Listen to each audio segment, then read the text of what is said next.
Very good point দিছো। আসসালামু আলাইকুম।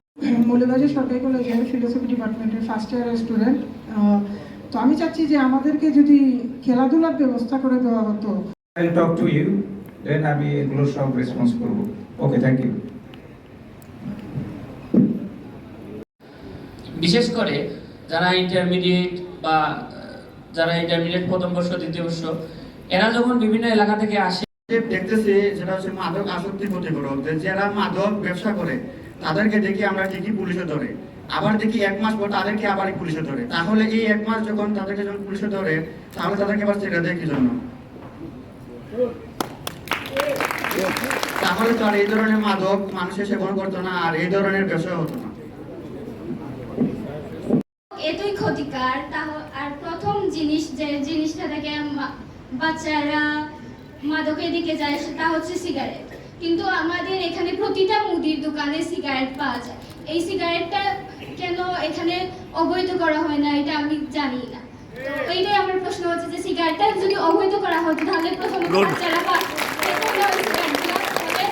প্রথমত তারা ওইদিকে যেত না।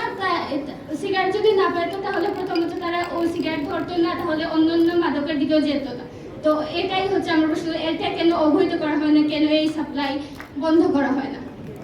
কলোনি আছে, প্রত্যেকটা কলোনিতে আমরা বারাটি দেই, যা বারাটির কোনো ঠিকানা লই না, কোনো পরিচয় লই না।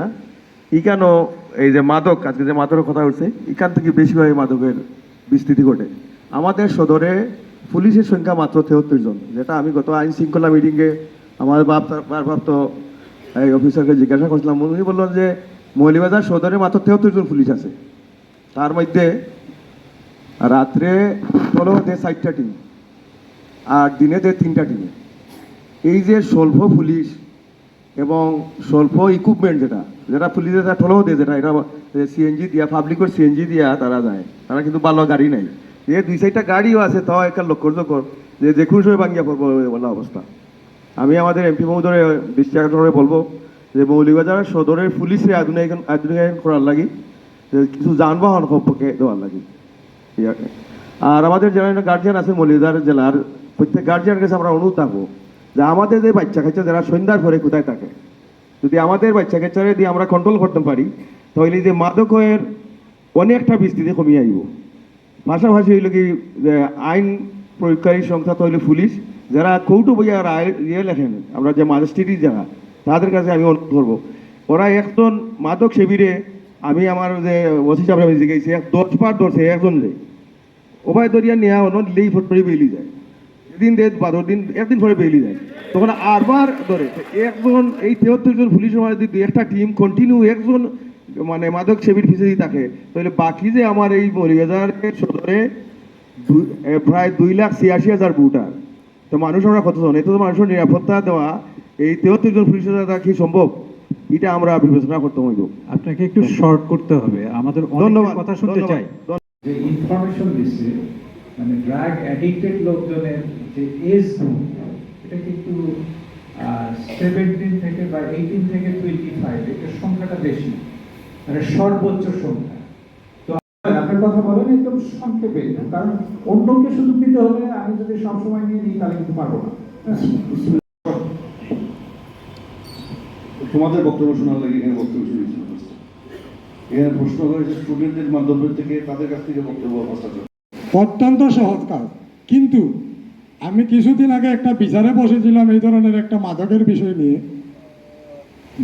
ওই মাদকওয়ালারা বলতেছে যে তোমরা যে পুলিশে ধরিয়ে দিবে, ওই পুলিশের সহযোগিতায় আমরা এটা করি, অমুক পুলিশের নাম বলতেছে, অমুক পুলিশের নাম বলতেছে। আমরা যদি যেই পুলিশ কিংবা যাদের মাধ্যমে কমিটি গঠন করে দিবে, আমরা যেমন আমি মনে করেন একজনের নাম দিলাম যে মাদক কারবারি করে, সে পুলিশের কাছ থেকে এসে আমাকে টেট দিতে যায়, আমাকে কি করলো পুলিশ, আর তুমি আমার নামটা দিলা।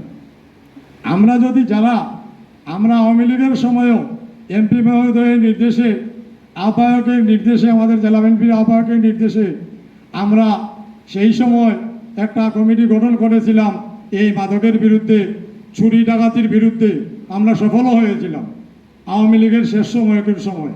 আর এখন আমাদের সরকার আমি এটা মনে করি যে আমাদের এমপি মহোদয় তো সবসময় আমাদের কথা শোনেন না বা জানেন না, আমরা পৌঁছতে পারি না, কিন্তু তিনি সাইফুর রহমানের যোগ্য উত্তরসূরি, যদি সেটা খেয়াল রাখেন আর আমাদের অন্যান্য নেতৃবৃন্দ যদি আমাদেরকে খেয়াল রাখেন, এইসব বিষয় নির্মূল করা এমন কঠিন কাজ নয় বলে আমি মনে করি। ধন্যবাদ সবাইকে। বিসমিল্লাহির রহমানির রহিম। উপস্থিত আজকের এই একটি কমিটি করা এমপি মহোদয়ের নির্দেশে একটি ইয়ে করতেছি আমরা।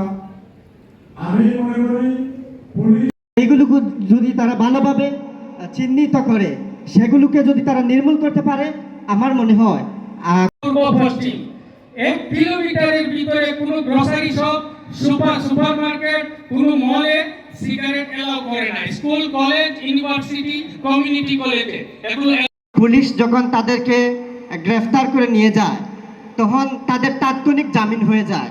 এবং একজন ওরা বিভিন্ন ধরনের অত্যন্ত সুন্দর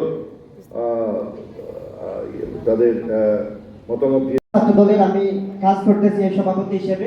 তো আমার প্রশ্নটি হচ্ছে যে আমাদের মাদক একটি মাদকের উৎপাদন হচ্ছে, আমরা যদি সেই জায়গাগুলোকে চিহ্নিত করে উৎপাদন যদি আমরা বন্ধ করতে পারি, এবং যে জায়গাগুলোতে মাদকের উৎপাদন হচ্ছে, এই তথ্যগুলো সবাই খেলাধুলার অ্যাক্টিভিটিগুলো বাড়াই, তাহলে কিন্তু আমাদের মাদকের বিরুদ্ধে 0 টলারেন্স ঘোষণা করা যাবে।